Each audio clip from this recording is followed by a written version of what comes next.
Un monde à lire active le son.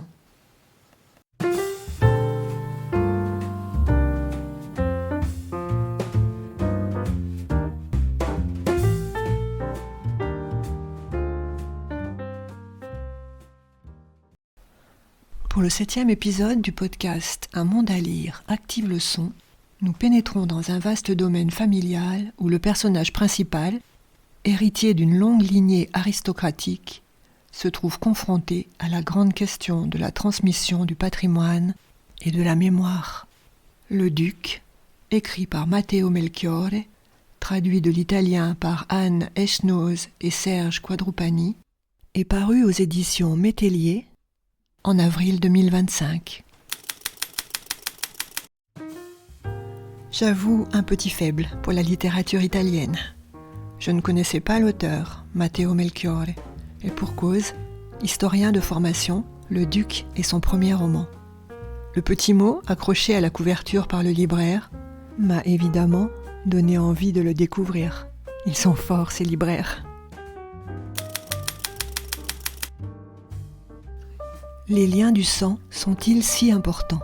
Comment répondre à cette question lorsque l'on appartient à la vieille aristocratie italienne et que l'on est revenu vivre dans le château de ses ancêtres, au cœur d'une montagne aussi âpre que somptueuse. Ces ancêtres qui ont méticuleusement consigné leur histoire séculaire dans la Chronica. Comment porte-t-on un passé féodal qui a assujetti nombre des habitants du village tout en demeurant fidèle à soi-même et à ses idées progressistes? Comment régler les vieux contentieux qui surgissent, les secrets qui étendent leurs ombres noires? Telles sont les interrogations du duc qui, lorsqu'il n'arpente pas les bois et les forêts, passe son temps plongé dans les archives familiales. Pourrait-il reprendre le pouvoir sur la vie de leurs descendants, dernier héritier des biens et des histoires?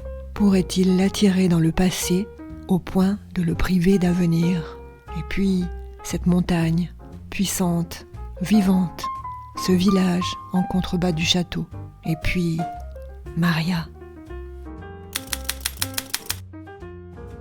Que me réserve l'avenir, ici, en ce lieu, sinon une lutte absurde et fantastique contre le temps dévorant, sinon l'aride devoir de conserver tout ce qui est conservable, parce que telle serait précisément la condamnation éternelle, conserver les morceaux de vraie histoire, et donc, plus ou moins toute chose, et par conséquent, fatalement, les présences subtiles, indicibles, dont la villa était infestée, les noms tourbillonnant dans les papiers des archives, les graphies solennelles ou distraites, des hommes qui écrivirent la Chronica, les pas restés dans les salles, les mains qui ouvrirent les tiroirs, tournèrent des poignées, poussèrent des verrous, des portes, la babelle des objets, salières, horloges, porcelaines, tableaux à l'infini, vases, tisonniers, chaises, louches, stucs, cheminées,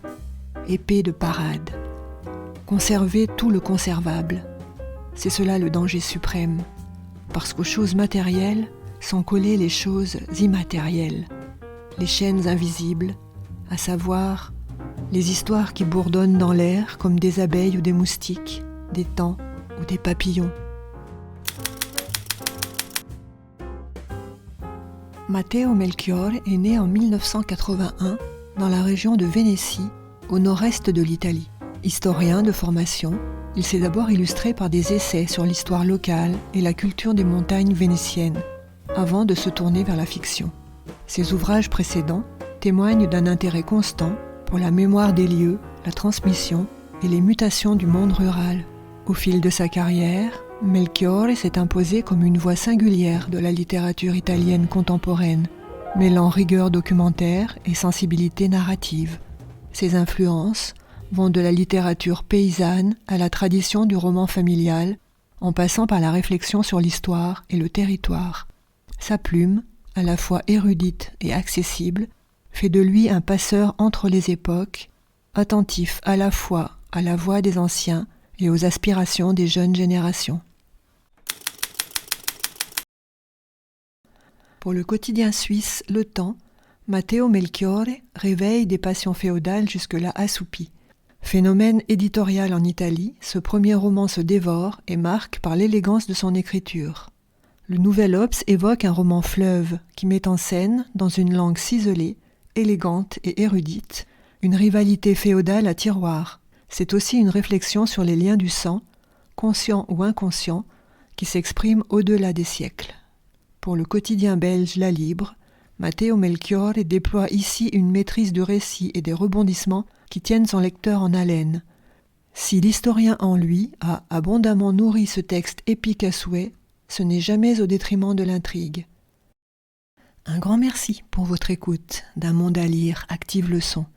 La suite vous intéresse ? Rendez-vous le 15 janvier 2026 pour un nouvel épisode du podcast.